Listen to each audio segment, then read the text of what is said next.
Right, hey up everybody, it's Alan here from Danumblades. Right, I've been sent a job just before Christmas, something a little bit different to what I usually do, but it's going to be a piece of leather work.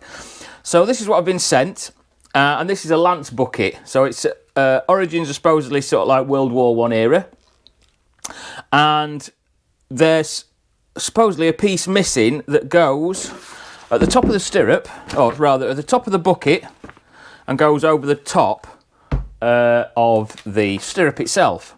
So what I need to do is make a template to wrap around the top of the cone and over the top of the stirrup. So I've got to try and sort that out. Basically what it is if you're on horseback and you're carrying your big spear or the lance, to rest it, you put it inside the bucket, so you don't have to be carrying it all the time. So you're resting it inside there while you're not charging into battle, and when you do, take it out of there and get slaughtered by machine guns probably. But so I've got to make a template and try and sort something out for this.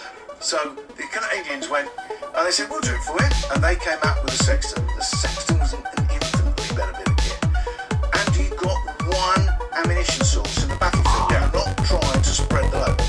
So what we did with them, 6mm rifle bullets, they've got 7.92. Yeah. They've got 9mm. As soon as we get inland, we'll replace them with sextants. The problem was that we didn't take an ugly one.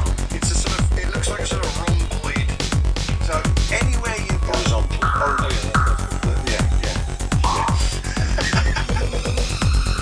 So it's got just towing, and we've got one up there that just towed 2 guns. 4 guns, but 8 limbers. So you're over. So every gun has 2 limbers. Yeah,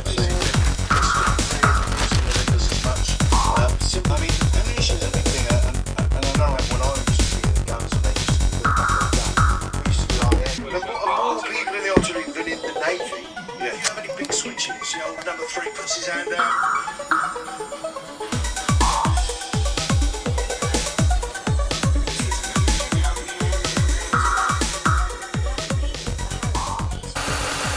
So I've cut it out and I've just glued it all together, but I've only glued one side and just tacked the other because I want to be able to take it all apart.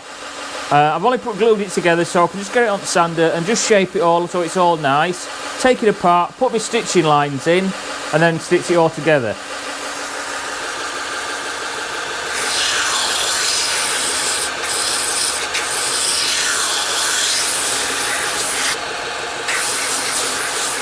So that's got it all nicely shaped.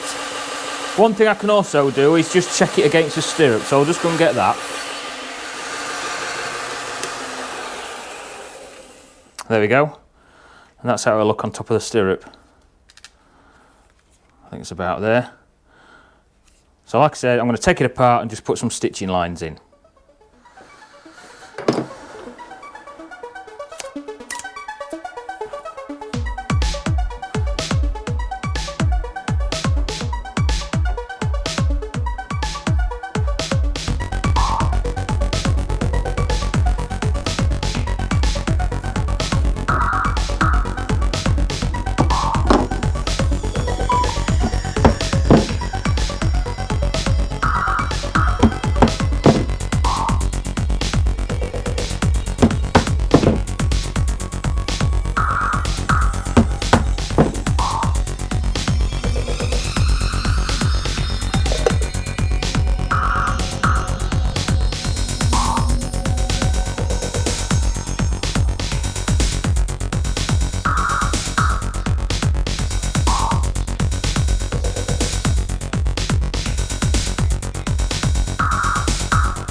carry on stitching. Obviously the card run filled up and I had to go and empty it off.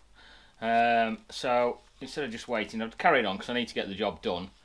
But I'm quite happy how that's stitched up. It's sort of like got that bowed effect over the top of the strap that's on the inside of it. So I just need to carry on, follow on around the opposite side now. So I'll just get that stitched up. I need to get a piece of thread. I know that the piece of thread I need is about an arm's length. That gives me plenty to work with. Snip that off. Something else I've got that I'm using, just a few spots on the inside which are difficult to stitch. I've got a needle that I've cut down. I think it might have even snapped at some point. So it's only tiny. Ground a little point onto the end of it. And if I get stuck, what I'll do is I'll swap my thread over from the standard size needle onto the short one, just so I can get on the inside of it. Because I know on this little bit here, it was a little bit awkward. So I'll carry on with this bit and we'll see how it finishes off.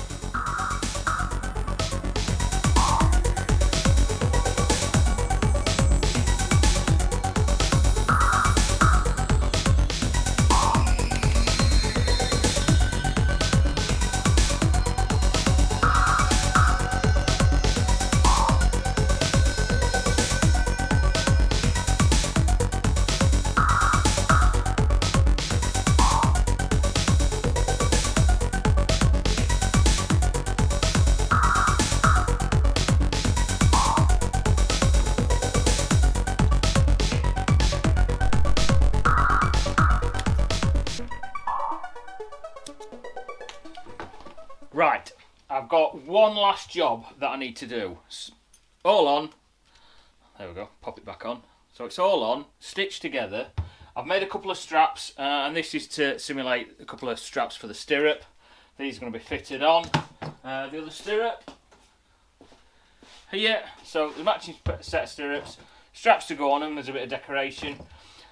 One thing I've done with these is I've dyed them, but I've also been asked to age them slightly. So I had to look up myself and try and work out how to age them. So good old Google.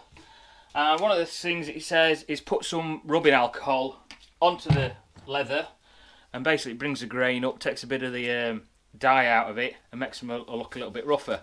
Now a bit more work on these, probably crease them up and what have you. That should probably sort them out. But I'm going to do the same on the top on this piece because it just looks a little bit too new. So I'm just going to get a piece of rag, rubbing alcohol, and just work it in. I'm not going to try and, well, I'm going to try and avoid making sure it don't touch anything else just on this new piece. So let's see how it looks.